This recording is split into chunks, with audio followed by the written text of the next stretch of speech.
Hello, listeners. Been wondering how you can help the show? Probably not. But here are 5 things you can do. 1. Subscribe. Support the show by clicking the subscription link in the show notes. 2. Review on iTunes, on our website, www.afraidofnothingpodcast.com, or on whatever app you listen to. 3. Donate. When you go to our website, click the cute coffee cup icon. Or in the show notes, click the subscription link. 4. Share. Sharing really is caring. Tell your friends and even your enemies to check out the show. 5. Watch. Wait a minute, it's a podcast, not a movie. Actually, it's both. Check the show notes to find out where to watch the documentary. You can also rent it on Prime Video. That's it. Oh, one last thing. Enjoy this episode. What I'm working on now is Cinema Symbolism 4, and this has gone off in a bit of a different direction than even I first anticipated. Books 1, 2, and 3 are out. I'm working on 4 now, and in 4, I'm revisiting The Wizard of Oz because it has become apparent to me that there is a Native American killing curse that surrounds this movie.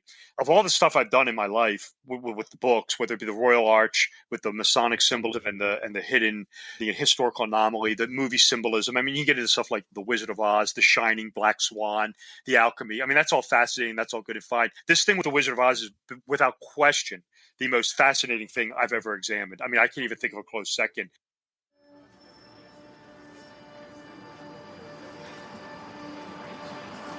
In a world where nothing is known, nothing is certain, reality is not real. Wake up! Be afraid of nothing. I'm Bob Heskey. Robert.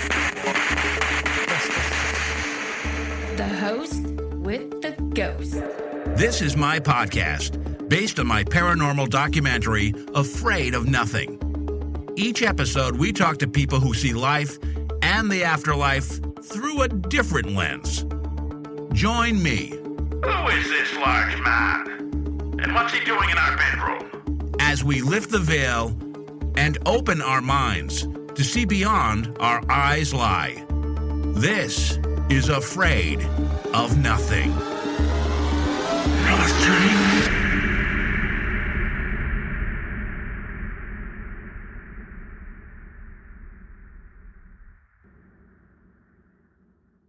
We are back with one of my favorite guests. His name is Robert W. Sullivan IV. Rob is a historian, philosopher, antiquarian, jurist, lay theologian, writer, mystic, radio TV personality, showman, best-selling author, CEO, and lawyer. God, Rob, what do you do in your downtime? He is the author of 5 books, The Royal Arch of Enoch, Cinema Symbolism 1, 2, and 3. We'll talk a lot about that today. And he recently penned a fiction novel that sounds great. We'll ask him at the very end. It's called A Pact with the Devil. Rob is a Freemason of Amicable-St. John's Lodge 25 and a 32nd degree of the Scottish Rite, Valley of Baltimore, Orient of Maryland. So he knows a lot about a lot of things. Rob, welcome to the show.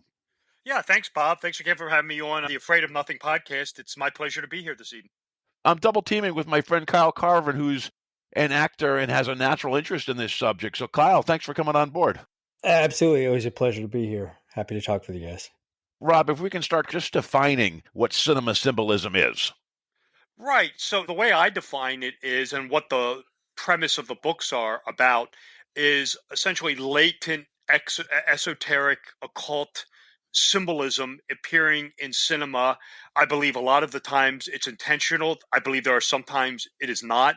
I believe that you have to look at each film individually. You cannot paint with broad strokes. And these esoteric themes and tropes and symbols and emblems, they are prevalent in cinema and pop culture in general, but they're not 100% pervasive. Not everything has them. The books are a study of popular movies, and, not only movies. I get into some logos and trademarks and television series that feature, whether it be a Gnostic undercurrent, alchemical symbolism that connotes the occult, magic, sorcery, numbers. This is essentially the crux of the 3 books.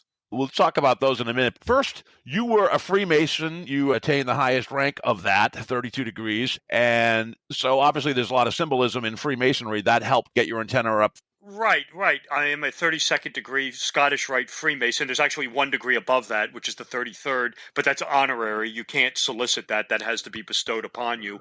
I've been involved with Freemasonry now for, good Lord, going on 26 years. I joined the Blue Lodge here in Baltimore, Amicable Lodge, now Amicable-St. John's Lodge. I joined that back in 1996, and I joined the Scottish Rite in 1999. So yeah, you are 100% correct. Within Masonry, there is loads of allegorical stories, metaphors, symbolism within the ritual, within the underlying philosophies. That's one place that definitely I got my start. Kyle, a question for you. As an actor who's been in about 100 films and TV series, did you ever consider symbolism in film regarding the aspect that Rob does it? I was actually thinking about that earlier today. I don't think I've ever placed much thought into it when I'm acting, per se. But I do remember all the way back in high school taking even the basic cinema, like the required cinema studies classes. One of the things that I remember from the class was that movies have such a short, truncated amount of time to tell an important story, and they are very careful with what makes it into the movie, including the dialogue, but especially with visuals, and there's a lot of thematic elements that make it into film. I was thinking that anything on screen is there for a reason. Sometimes it's on accident, but most times it happens to be intentional. And I think that's really true. The more I watch and learn about, especially with directors and their tastes and how much they really do put into putting symbolism into their films, it's pretty remarkable. Yeah, and I think we're going to start off with just a couple of really favorites and what they actually mean beyond what many of us may have seen on the screen. Let's start with The Wizard of Oz. There's a lot of stuff going on with that. Right. Well, this is a deep talking point here, and I'll try to condense this as much as I can. And certainly this is probably going to open up to a lot of other things, but I'll just start with the basics. The Wizard of Oz was the first movie that I took on. It's such a classic. I mean, it's arguably probably in the top 5 movies ever made of all time. There's a lot going on with the guy who wrote it named L. Frank Baum. He was a member of Blavatsky's Theosophy movement. And just on the surface, and this was a movie I took on in the very first book. When I did that book, of course, there's just the run-of-the-mill symbolism. It's about this girl who goes on this adventure, wakes up, goes home, movie over, that's it. There are 2 really underlying themes with this. One is the political allegories, and this is more well-known, where clearly the yellow brick road represents the gold standard. The shoes, which in the novel are silver, represented something known as the Free Silver Movement. Emerald City represented the paper money, greenbacks, which are backed by the gold standard. The Wizard of Oz was William McKinley. His political opponents, who were all bark, no bite, were the Cowardly Lion, who was Williams Jennings Bryant, personified also Eugene Debs, the socialist. William Jennings Bryant was a teetotaler. He didn't drink, hence the name of the dog Toto. So there's a very profound political allegory talking about essentially late 19th century American political, socio-economic themes, values in The Wizard of Oz. That's more well known. But then there is also this very latent, what I would call Gnostic theme. And you could find this also in Alice in Wonderland. And Alice in Wonderland, I should add, was an influence on Lewis Carroll, where clearly you have this idea of the wizard being this Gnostic demiurge, the false messiah. He's this loud, vicious monster, but he's just this little failed man behind the curtain. He's nobody. He's a fraud, essentially. And of course, this is one of the main themes within a lot of Gnostic doctrines, especially those of Valentinus, is that the creator God is a fraud, that he's a lower being and there's a God above him. And you have the whole idea of the golden path of religion leading to the false faith. And of course, this is the yellow brick road. One of the things Blavatsky talks about in her writing is if you're going to go on the spiritual quest, you have to have intelligence, fortitude, and courage. And this is why Dorothy has the 3 companions who are seeking those things.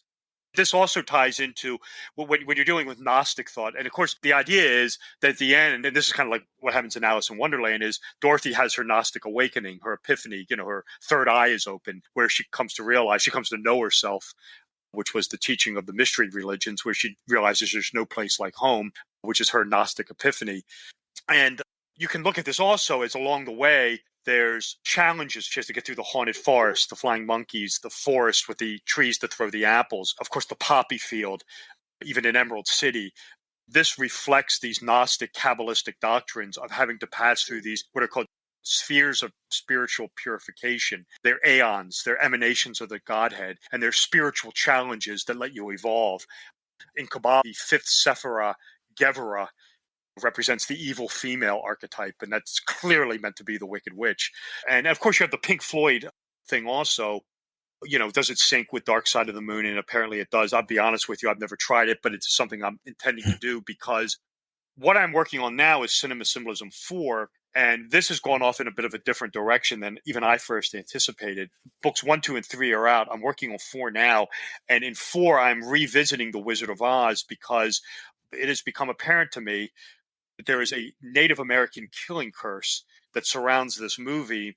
Of all the stuff I've done in my life with the books, whether it be the Royal Arch, with the Masonic symbolism and the hidden, the historical anomaly, the movie symbolism. I mean, you get into stuff like The Wizard of Oz, The Shining, Black Swan, The Alchemy. I mean, that's all fascinating. That's all good and fine. This thing with The Wizard of Oz is, without question, the most fascinating thing I've ever examined. I mean, I can't even think of a close second.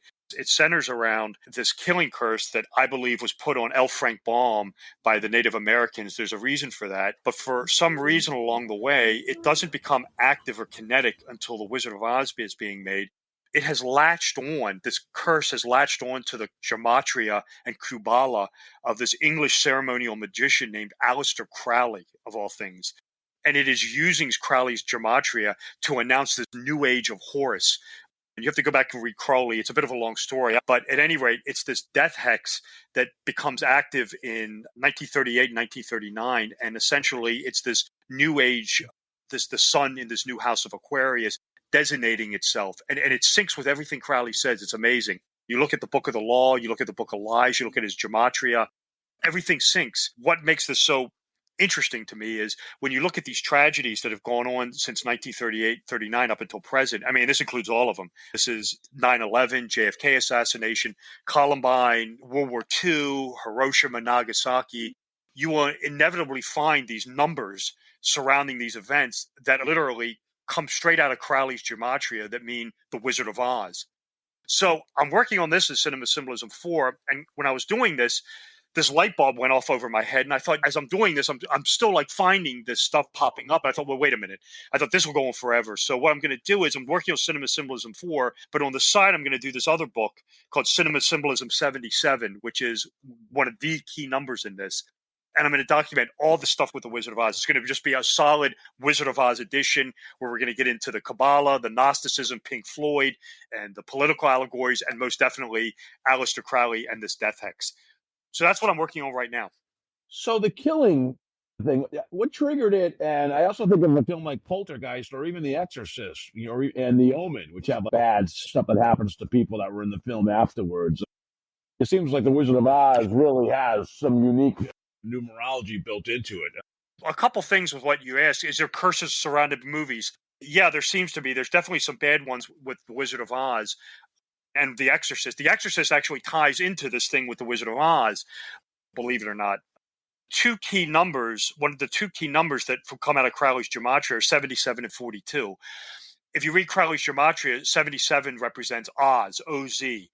And he identifies this as this new god of the age of Horus, the age of Aquarius, called the goat of Mendes.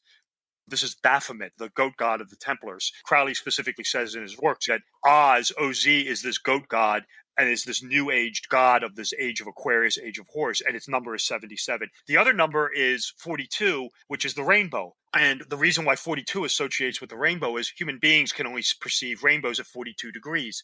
Crowley says the 42 is the death number. This is the headshot. This is the fatal blow number. He names it. He calls it the Dark Mother. This is what he identifies as the great kill number of the curse. So his two critical numbers are literally the Wizard of Oz, Oz, O-Z, 77, which is the goat of Mendes, this new age god. He defines it as a bloodthirsty tyrant. And then the rainbow, of course, Over the Rainbow, its most famous song, which is 42. When you get ahead to the movies like The Exorcist, that has a lot of bad things going on. There's two other things that tie into this. One is called the Curse of 39. This is a Middle Eastern curse that revolves around the number 39, and it has to do with fame and fortune. For example, The Wizard of Oz was published in 1900. The movie came out in 1939, 39 years, Curse of 39. In The Exorcist, one of the main characters is not a living person, it's the steps. And the steps in that movie were once called the Hitchcock steps. They're now called the Exorcist steps, and they have a plaque at the bottom of them. And the million-dollar question is, well, why were they called the Hitchcock steps? Alfred Hitchcock made a spy thriller called The 39 Steps. And again, this sort of invokes this negative curse of 39. What makes it very interesting is if you look at the steps, there's 75 steps and 2 platforms. So 75 plus 2 is 77. And again, this is Crowley's Goat of Mendes Wizard of Oz hex that's infecting itself into the Exorcist. So again, it's one of those things that when you study it, and like I said, Rob and Kyle, it's one of the most interesting things I've, without question, have ever looked at in my life. Rob, before we go off of the Wizard of Oz, can you tell us what each of the characters mean? Dorothy, the lion, the Tin Men, the Scarecrow, the monkeys, and also it's the first film that went from black and white to color. And is there some symbolism in that besides the basic thing about she's in a different land and it's like totally different vibrancy? Right. Well, that was the whole purpose of it, is to go from the black and white real world to the color, which is this magical fairy tale land that she's in. In the context of the political allegory, the Scarecrow is the American farmer, the American laborer. The American farmer was affected heavily by the recession of 1896. And this is where you get tie into the Tin Man. And of course, he's the American laborer. And the reason that he's stiff and immobile is he's out of work. He's been laid off. And again, this ties into the recession of 1896. If you remember the movie, the thing that gets the Tin Man up and moving is the oil. You know, they have to oil him up, his oil can. And this is significant because this represents the oil companies of like Nelson Rockefeller or J.P. Morgan, Standard Oil.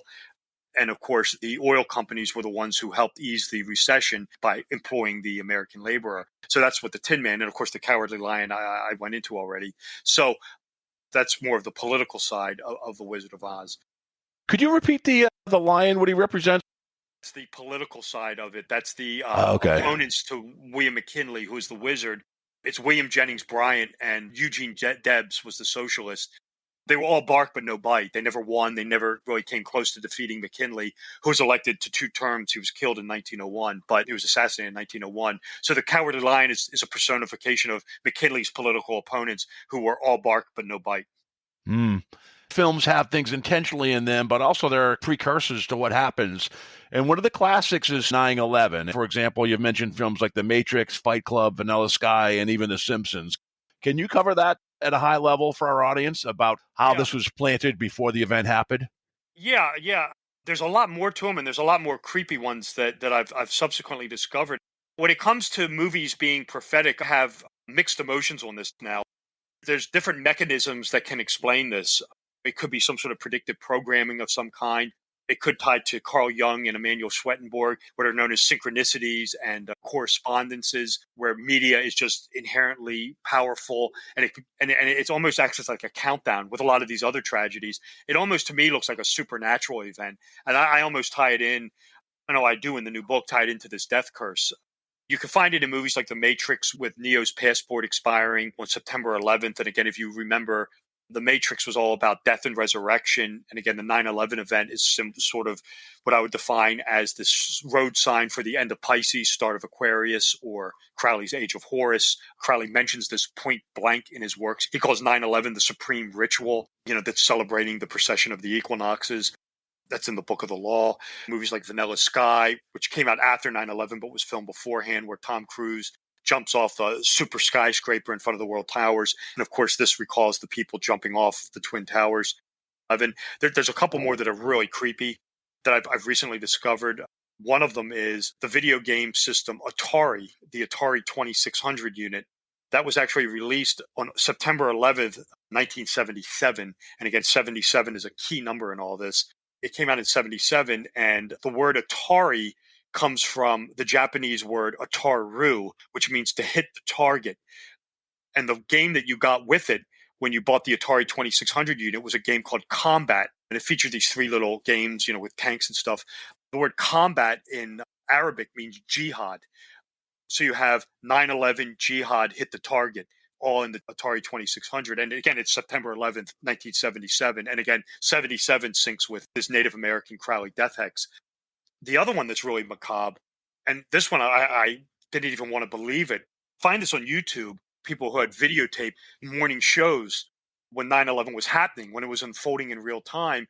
The one with Bryant Gumbel, the early show. If you go watch the 9/11 morning for that, and you get right up to where they cut in with the breaking news, of course, there's a sequence, and you can see the time at the bottom of the screen. It's 8:46 a.m. And Bryant Gumbel has a chef on, and they're making these little dishes. And what makes this creepy is at 8:46 a.m., this is when the first flight was actually hitting the North Tower. And Bryant Gumbel says, let's take a commercial break. The commercial that airs, of all things, is a Whoopi Goldberg commercial where she's plugging Entenmann's Ultimate Crumb Cake. But kind of what makes it creepy is if you look at the clock behind her, the clock hands are actually at 9:11, of all things. It's 9, and then the big hands at 11, 11 after 9, which makes that creepy. I mean, and this is as it's unfolding, as it's actually happening, you have this. So that's a really macabre one. And then Whoopi, of course, went in to star in the 2017 movie called 9/11, of all things. It's about Fight Club, too, at the end, they're very... Yeah, right, absolutely. Fight Club's another one of these where this came out in 1999. So again, we're like right beforehand. And you have the collapse of the financial buildings at the end. Tyler Durden refers to it as Ground Zero. And then the one thing that's in that that's really unique is you have the Operation Latte Thunder, which was destruction of the corporate artwork. Well, when you look at the movie, take a look at the piece of corporate art. It's the sphere. And this, of course, was the old sculpture that used to be in front of the World Trade Center in its plaza. It was called the Sphere. And if you watch Fight Club, it looks just like it. The Sphere's still there. They moved it. They moved it to Battery Park. It's not in front of the new World Trade Center. The idea is they're destroying this thing. And of course, this was one of the central icons with the Twin Towers. So, Rob, with what's going on now, with October was supposed to be a very bad month, and it was, and then you had the attack of Hamas on Israel and that war going on now, and all these triggers going around. Is there anything that you've seen on films leading up to it, or is that something you'll probably go back and keep an eye on in a future book or be on the lookout for? Well, here's the one thing I can tell you without question is I haven't seen anything in films that relate to the Hamas attack or the war with Ukraine. However, we just had this shooting in Lewiston, Maine. And again, if you look at this, and this is something I posted on my blog, again, this is the Crowley death hex because the numbers 77, 93, 42 are all over the place on this thing. I have not taken the time to look at it right now. This is something I'm probably going to put in the Wizard of Oz book. I'm curious your thoughts on where it seems to be a lot of the symbolism when it does seem relatively obvious that it's intentional. How much do you think of the symbolism that we find in film and TV and media can be attributed to just people looking or seeking meaning or going back to just find these things versus the intention of it from the filmmakers? The way I can best answer that is when I'm watching a film and I see something pop up that just sends a light bulb off over my head, I start looking. And it's usually what you would describe as probably cliche as like the floodgates open. You can really see where the filmmakers are beginning to go with this. Some movies I can actually foretell what they're going to do and what symbols they're going to use or what tropes they're going to use. When I see stuff like that, I mean, I believe it's intentional. If you want to say it's not intentional, if you want to go down that argument, then you're into the world of psychology with Carl Jung and people like Emanuel Schwettenberg. This is something also I get into where it's appearing in cinema regardless because it's so much embedded in our subconscious mind. We can't help but put it in. It just turns up no matter what. And this again ties into kind of what Joseph Campbell was talking about with the hero with 1,000 faces. This ties into like the things with like Lord of the Rings, Star Wars, Harry Potter. For example, like Black Swan, and I see the alchemical symbolism, it stands out. The repetition in The Shining, I mean, it stands out. Crimson Peak by Guillermo del Toro, a lot of darkness versus light. But then that whole thing, again, if you watch it, it's a retelling of The Shining. I mean, he really does like almost frame by frame redo The Shining for that. And there's a couple tips off he gives you in that to kind of clue you into that. And I guess that's where it starts with the tip-offs where the guys are cluing you in as to what they're doing. So when I see stuff like that, I can't help but think it is intentional. I mean, I believe it is intentional, but there are times when I watch a film and, the filmmaker may not be that sophisticated. I think of the works like Ed Wood, where one of the goofy movies he made was Glenn or Glenda. Believe it or not, some very overt Gnostic themes in them. Without question. I mean, the Bela Lugosi character in that is clearly meant to be a Gnostic demiurge. But I don't think, personally, based on the material I've read on Wood, I don't think he had any idea of what Gnosticism was. I don't think he had any idea whatsoever. When I watch something like that, this is almost like a subconscious mechanism almost with Wood, with this thing, where it's some sort of like unconscious stream of thought. No, it makes sense. Like earlier when you're saying unintentional may just be aligned with the creation of who we are as spiritual beings and mathematical and frequency and vibration. Are you familiar with the movie The Green Knight that came out a few years back? It's like a retelling of King Arthur, Knights of the Round Table movie. I'm not familiar with the symbolism in it, but it's very, very artistic. It just made me think, listening to you speak, I'm sure the film is full of really amazing symbolism.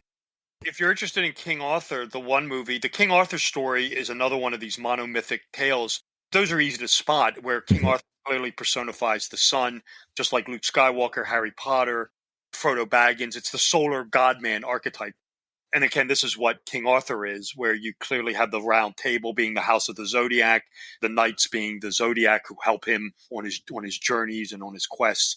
Christ has the 12 apostles. Moses is the sun, has the 12 tribes of Israel. They always have these little helpers, this grouping of helpers that help them along the way.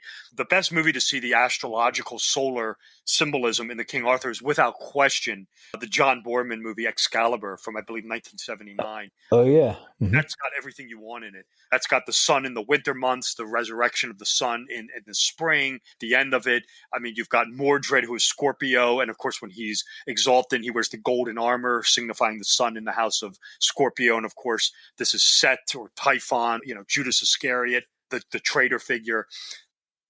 I get into a lot of the symbolism with Excalibur. And even at the very beginning of that, you have a whole alchemical theme in that, where with the philosopher's stone, where he transforms Uther, where he performs alchemy. Merlin, who is Hermes Trismegistus, the wizard figure, transforms Uther into the semblance of the other knight, so he can have sex with a woman and begat King Arthur. That entire sequence is alchemy. I mean, that's the whole thing with the charm of making. The charm of making is just synonymous with the philosopher's stone. The dragon's breath, the red dragon, that's Mercury. That's the material, the matter that makes alchemy possible. Remember, he wakes up, he's surrounded by the fog. He says, I've dreamt of the dragon. He said, I've awoken him. That's Mercury. That's the great red dragon in alchemy. So, yeah, if you really want to watch a lot of astrological, alchemical, occult themes, by all means, check out John Boorman's Excalibur. Yeah. I have so many friends who love that film, and I've never seen it myself. If you don't mind humoring me, I'm familiar with Aleister Crowley. And these numbers that you're mentioning just brought up about the Lewiston shooting. I'm just curious about the origin of these particular numbers. Why specifically these numbers? Crowley explains it has to do with something known as gematria, which is the assignment of letters to numbers. The Hebrews do it. You can do it with the English language. There are usually 4 main methods of doing it with the English language, which is what is called ordinal values, which is, this is the simple A is 1, B is 2, Z is 26. And then the second way is reverse ordinal, which is ordinal backwards, where A is 26, B is 25, Z would be 1. And then you get into the more mystical, the Pythagorean method. The Pythagorean method is the first 9 letters of the alphabet, H through I, A through I, remain the same. So A would be 1, B would be 2. It's when you get to the letter J, was when things change. J is the 10th letter of the alphabet. In the Pythagorean method, J is reduced. J does not become 10 anymore. J goes back to 1 because it's reduced. It's 1 plus 0. Sure. M is the 13th letter, so M is 4.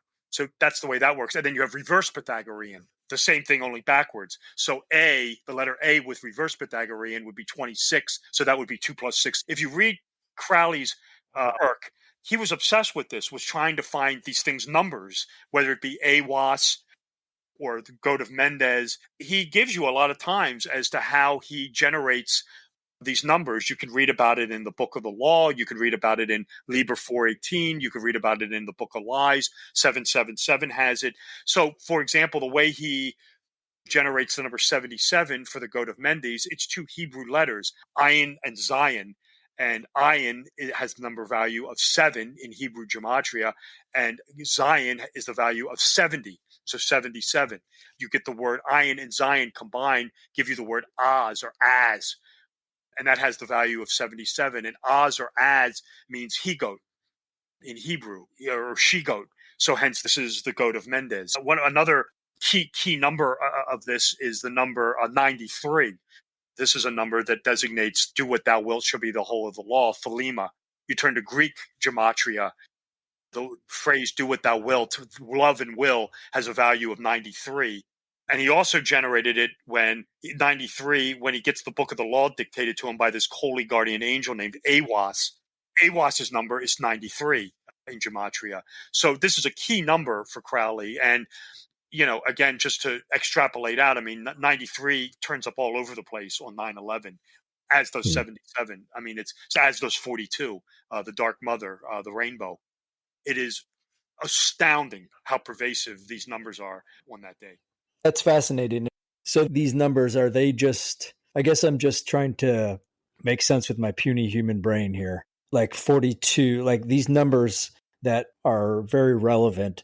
But what's the root? Are they just like part of the fabric of the universe? No, I understand the question. The root is a Native American death hex. That's what you were saying. Okay. That was, I believe, put on L. Frank Baum. So the logical question is, why would the Native Americans, specifically the Cherokee and probably the Navajo, probably via Skinwalker, hex L. Frank Baum? The reason is because he ran a newspaper in South Dakota, and after the Battle of Wounded Knee, Baum published a piece calling for the genocide of Native Americans. So that probably didn't go over well. I believe because of that, there's a death hex out there that was placed on Baum, but somewhere along the way, it doesn't seem to go after him or his family. It may have caught up to one of his sons later in life, but I'm still looking into that. But it looks like it remains dormant. It does. It remains dormant till 1938-39, where it latches on to this gematria of Aleister Crowley, because Aleister Crowley's two main numbers are the Wizard of Oz. And that's, of course, Baum's books, 77 and 42. I'll just give you an example of this. Just right off the bat. Just so you have an idea of what I'm talking about. Sure. The Wizard of Oz, filmed in 1938, began filming on October 13th. I have to pull up the dates. I think it was October 13th, 1938, and wrapped up on March 16th, 1939. Okay, that's 154 days. Okay, that's 77 times 2, and that's 42% of the solar year. So there are those numbers. Yeah. The thing is hexed. Judy Garland became a dope fiend because of this movie and wound up dead at 47.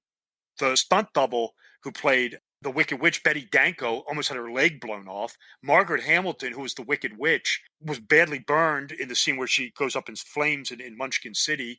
The actress who played Auntie M, all this happened years later, killed herself. She was a suicide. The whole thing is just bad news.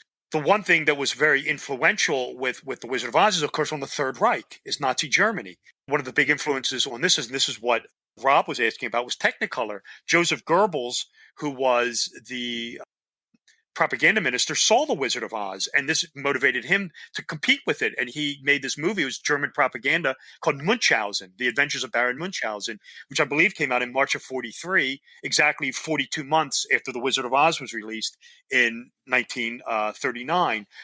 Adolf Hitler was, of course, born on April 20th, April 4th month, 20, 2 plus 0, 42. What was the car he was riding around in? The Mercedes-Benz 77. So this Crowleyan Native American death hex manifesting. And then the next question to ask is, well, why? Why is it doing this? It has to do with this thing called the precession of the equinoxes. Crowley knew all about this. He calls it the equinox of the gods in his work, where the sun is changing houses out of Pisces into Aquarius. And what Crowley talks about in his works is, he said, okay, well, we know the religion of Pisces is Christianity. Jesus is the Piscean fisherman, feet worship, water symbolism, fish symbolism all over the place. So what is this goat of Mendes? What is its worship? He answers that question too. He says, you will know the goat of Mendes is here with us. He said, and the sun is in Aquarius. He said, when you see two religions popping up, one is called transgenderism. He said, and the other is called climate change. He said, when you see that, we are into this bloodthirsty God's reign of terror, essentially. Oh, wow. He doesn't use the word transgenderism. He says, woman is man, man is woman. And then when you read, it's the book of the law, he gets into climate change in that, about people being upset about the earth being on fire. So everything this guy was talking about 100 years ago is coming to pass. When you look at these tragedies, 9/11, the Murrah building, the one, the Century City, the movie shooter, James Holmes with the Batman shooting. Oh, yeah, right. Columbine, JFK, you name it, they're there. Is The Wizard of Oz a happy movie then, or what is the dark meaning of it? One, and what did Aleister Crowley say once the goat came and those two things were happening, climate change and man is woman, woman is man? What does it lead up to? One of the best ways I can describe this is when I see this thing popping up, it's like watching a lottery drawing with the balls, in the tub being blown around, the see-through tub, and the numbers start popping up on the little ping pong balls. Number 2, number 5, 32, whatever. This is the same way. It's the sequencing of numbers. 7, 77, 777, 14, 49 will pop up. 14 is 7 plus 7. 49 is 77, or 7 times 7. It's a sequencing event. If you see 1, not good. See 2, not great. See 3, beware, put your head down. But you start seeing 4 and 5 pop up, death. I mean, this thing will strike. And believe me, it strikes like lightning. I can tell you point blank right now that this thing killed Kobe Bryant, it killed Michael Jackson, it killed Carrie Fisher, it killed Debbie Reynolds, it killed Stanley Kubrick. Those are some of the celebrities it's taken out over the years. Crowley, unfortunately, doesn't answer the question of essentially what Crowley says. He only takes us up so far. He says that the goat of Mendes is this new solar god in this new age of Aquarius, what he calls the Aeon of Horus. He identifies it very early on as he calls the sun god Hero Raha, which means Horus sunflesh. He says it turns into the goat of Mendes. He answers the question. He says it's a bloodthirsty god. It loves death and destruction. He says the goat of Mendes is what gave humankind the war machine. That's a reference to the nuclear bomb. You get into Nagasaki and Hiroshima. That's another day. Well, you got to watch Oppenheimer and come back and tell us about what you think of that. They said it's a remake of The Wizard of Oz. Was what I did hear that. Yeah. Did you? God, to see it again. I'm going to get it on Blu-ray the day it comes out. That's when this Age of Horror started. I'll buy that because that would lead up to a cusp period of about 72 years. So we're right at the 9/11, point in time, which again that's the road sign. I mean, that's the start stop of Pisces Aquarius, according to Crowley. So we're 22 years into this, hardcore. I would say probably in the next 50 to 100 years from now, moving forward, you're going to see a lot more upheaval, a lot more bloodshed. I think it will start to have a cooling off effect probably in about 50 to 100 years as the Abrahamic faiths maybe fade more into the background and this stuff becomes more prevalent. I do think that this thing isn't going to take its foot off the pedal. I do believe you're going to see a lot more bloodshed. Kyle, 7 used to be my lucky number. I'm going to change that. No, you got to keep it. You got to keep it, Bob. You think so? I'm a little worried. But yeah, that's crazy. Ari Aster, he's one of those directors that has intentional symbolism. He has the god you're talking about, the demon, the goat demon you're talking about is that the one that's in Hereditary and Midsommar? No, that's something else. That's the demon Payment. Hereditary and Midsommar, very creepy movies. I've been on shows talking about these, and with Midsommar, this is a movie to me. I've been asked before, is there any movies where the devil is in the celluloid, where the movie is just like inherently evil? And I always point to 3 movies. Midsommar is one, The Exorcist is 2, and the other one is The Black Cat with Karloff and Lugosi. The fact that movie was made, whatever it was, 1935, that movie is about necrophilia, grave robbing, Satanism. The Karloff character in that, Halimar Polzig, is a Crowley stand-in. So, very, very dark movie with The Black Cat with Karloff and Lugosi. But no, the one in Hereditary is a demon named Payment. And this is the demon that's eventually evoked and takes over the kid at the end. Very dark movie, very, very motivated. A lot of tropes from The Exorcist in that. And it's easy to see why, because both films are about demonic possession. The one thing Aster loves to do in his movies is foreshadow. There's things that go on and then they're predicted out that come later in the movie, or something happens and it's a foreshadowing of a scene or two ahead. Aster loves that. He loves foreshadowing. It's one of his big things. Whenever you're watching a movie, that's the one thing I would say keep a big eye out for is foreshadowing. The one thing that's unique with Midsommar, and this is kind of hard to pick up on, but I do talk about it in the books, is when you watch Midsommar, it's almost a continuation of Hereditary, of this invocation of this demon Paimon. And here's why. When you watch Midsommar, pay attention for the number 9. It's all over the place. The reason for it is twofold. One of the main reasons is if you watch Midsommar, I mean, it takes place in whatever it was, Sweden, or it's very Norse. It's based on Norse mythology. The number 9 is critical in Norse mythology. But what a lot of people weren't aware of is if you take a look at the Lesser Key of Solomon, this is Ars Goetia. This is the grimoire that has Paimon in it, has the conjuration material for summoning Paimon. Paimon is the 9th demon of all things. And when you watch, this is the demon in Hereditary, and then when you watch Midsommar, you'll find this number 9 going into that movie. And I couldn't help but think this was some sort of like continuation of Paimon turning up in Midsommar. It's very macabre. And like I said, it's a movie where you really think, maybe Paimon took possession of the celluloid. It's a very, very, very dark movie. Yeah, I'd love to hear you think about Beau is Afraid. That's Ari Aster's latest one, which is a totally different movie. Joaquin Phoenix, I guess, is in it, and he just basically, it's just a miserable life. Some people wonder if it's even Aster talking about all the bad things about him or something. I don't know. It's weird, but I'd love to get your thought on that, and also about Oppenheimer. Even Barbie. Is there anything in that? Jeez. Yeah, I've yet to see Barbie. Barbie's the Wizard of Oz because she leaves and then she comes back. I didn't see the movie. I wonder if did you see it, Kyle? Did you see Barbie? I did, yeah. Did she come back to Barbie Land at the end, or? I don't remember. I was going to say, I wonder if that's a Wizard of Oz thing, but that's weird. Oh, God. I mean, she does go back there, but I don't remember the ending, what specifically happens, yeah. It's a very influential movie, The Wizard of Oz. Stuff you can look up online where it's like every third movie that's ever made has some Wizard of Oz reference in it. Not being in Kansas anymore, this is arguably the top 5 most famous movies ever made. So not a good movie to have a curse around. Yeah. I look forward to your book on that. As an aside, one of our guests, Father Nathan Castle, Kyle, you remember him. I think he's writing a book, but about the Wizard of Oz, but almost like from the religious meaning of it. So it's so weird to be talking today about Aleister Crowley, and then there's another take on religion, and another, obviously, just on the American financial system. There's so many layers to it. Oh, yeah, without question. I mean, in The Wizard of Oz, a very Kabbalistic, Gnostic theme to it. It's more esoteric than anything. It's such an important movie. I'm going to do a book with The Wizard of Oz, and it's going to do the Death Hex, the Gnostic, Kabbalah, political, Pink Floyd, you name it. Wow, that'll be very successful. Do you have any material either on your website or in any of your books about what might be considered like conspiracy theories and how it's related to all this stuff? Because it sounds like they're kind of bounces between a bunch of them. The movie books are somewhat kind of conspiracy theories. Yeah, okay. To an extent. It depends on how you want to interpret it. You could say it's being used for mind control. I'm a little skeptical of that. I think it's more sublime than it is that they're being shown things that they can't pick up on, but their subconscious minds are. So, that could be considered conspiratorial. The Royal Arch of Enoch, which was my first book, I don't really consider it a conspiracy book, but it does get into a lot of the Masonic symbolism, the Masonic architecture, the Masonic template, especially in the relation to the United States. Conspiracy theory has such a stigmatized phrase, and just the word conspiracy is such a negative connotation in itself. What's the saying? What's the difference between a conspiracy and the truth?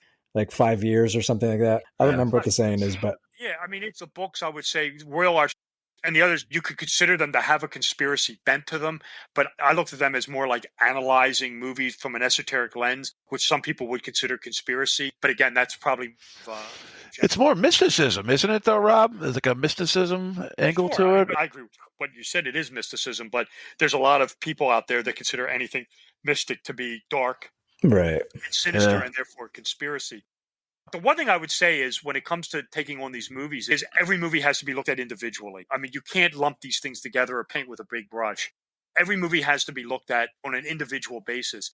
And on that, could there be some negative, satanic, sinister connotations in film? Sure. I mean, are they all? No, I don't think so. I mean, my training as a lawyer prohibits me thinking like that. That would be like me saying, well, okay, every time person A shoots person B, it must be first-degree murder. Well, we know that's not the case. I mean, it could be second-degree murder. It could be manslaughter. It could be not murder at all if it's justified killing, if it's self-defense. So you can't lump all these movies into one giant category. They have to be looked at individually and then analyzed, broken down accordingly. That's at least the way I do it. Hey, can I throw out one last before we talk about your latest book, Jacob's Ladder? Can you just throw a couple tidbits out about that? Because that's a very symbolic movie.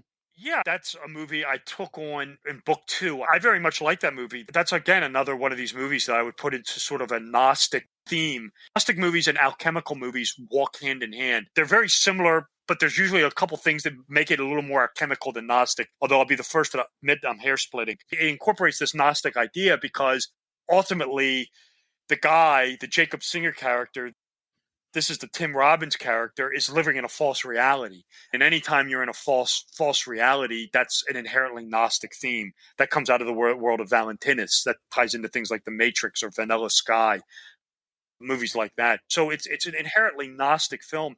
The one thing I'll say about Jacob's Ladder is that movie came out in 1990, in the autumn of 1990. I never saw it until about 14 years later. I saw that in the early 2000s, 3, 4, somewhere in there. And the one thing that just jumped off the screen at me when I watched it was I had seen the movie The Sixth Sense in the theater in 99, and I really liked that. And after I watched Jacob's Ladder and knowing that it had come out 9 years earlier, my opinion of Showman and The Sixth Sense kind of tapered off a little bit because I mean, now I look at it and I feel like, Sixth Sense is almost kind of like a ripoff of it to a certain extent. I mean, it certainly has the same twist ending at the end. But no, I very much like Jacob's Ladder. I think it's a very good movie. It has some very latent, alchemical themes going around with the sun, with the Macaulay Culkin character. So no, again, this is Adrian Lyne who directed it, and he loves playing around with symbolism. He's very good at this. Fatal Attraction with Glenn Close, Michael Douglas. Pay attention if you want to find out what's going on in that movie. Pay attention to Glenn Close's wardrobe. 9.5 Weeks, a very erotic movie. That movie has lots of alchemical themes in it as well. That's a movie I took on in Cinema Symbolism too. So yeah, I'm very much a fan of Adrian Lyne. To me, Jacob's Ladder, and it took me probably a couple watches, is his ascension. Unlike Sixth Sense, where he's dead, I thought he was dying during the film, and it was ascension into heaven, and he's having these flashbacks. So I might be wrong on my interpretation, but that was my remembrance of the film.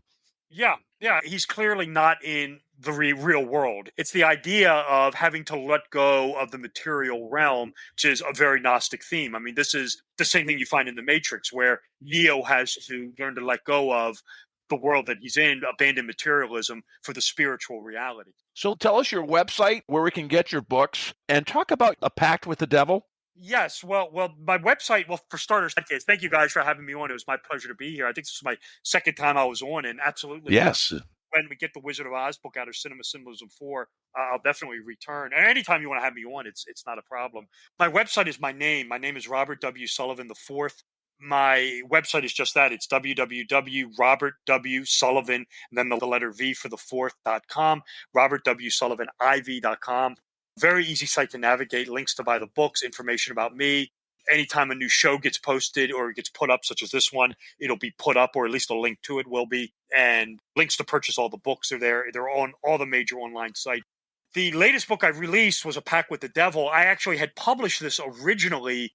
I did a revised edition with it that was released back in February.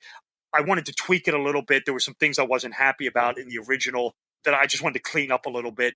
So I did a revised edition that came out in February, and that's in the print edition. The ebook is coming. That should be out in early 2024. And my next book after that will be Cinema Symbolism 4. I am also working on some new editions of some of my earlier works. I just want to update them. I want to clean up some material. So there will be a new edition of the Royal Arch of Enoch and Cinema Symbolism 1 and 2 at some point in time. These are being worked on concurrently. But right now, my big focus is on Cinema Symbolism 4. Once I get done this Wizard of Oz section, this chapter 1, which is breaking me, which is just seems like it's never ending. I'm going to take a look at Oppenheimer, of course. And the one movie that's not out till next year that I can't wait to see is this new Joker movie. Because the first one was overloaded with stuff. I want to see the Ari Aster film. So, yeah, that's what I'm working on right now. Does anybody ever send you an email or saying, hey, here's some stuff that I noticed, or is it just pretty much stuff that you identify? Have you ever, any of your readers ever contact you and send you information and it kind of gets your wheels in motion? I don't get anything like that, really. I mean, Right. We're going to challenge our listeners to check out your website, buy your books, and see if they can see something that they think. I get emails for people inviting me on podcasts, and I get emails with people asking me questions. If the question is reasonable and I can relatively answer it, I will answer it. If it's long-winded or kind of strange, let's just leave it at that. I leave it alone. And there is a contact email on my website, so I'll get an email from somebody saying, "I heard you on this show." That's what I did. Yeah, I mean, that's the bulk of the emails I get. Okay, cool. Well, thank you so much, Robert. Appreciate it. Fascinating stuff. Look forward to your book about the Wizard of Oz.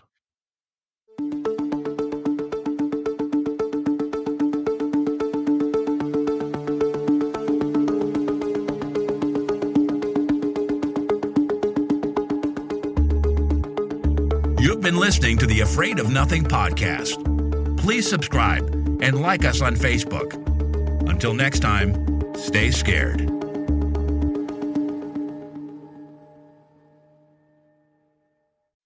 Hey, you're still here? Great. Then why not listen to another episode? Visit afraidofnothingpodcast.com to peruse all the shows. That's afraidofnothingpodcast.com.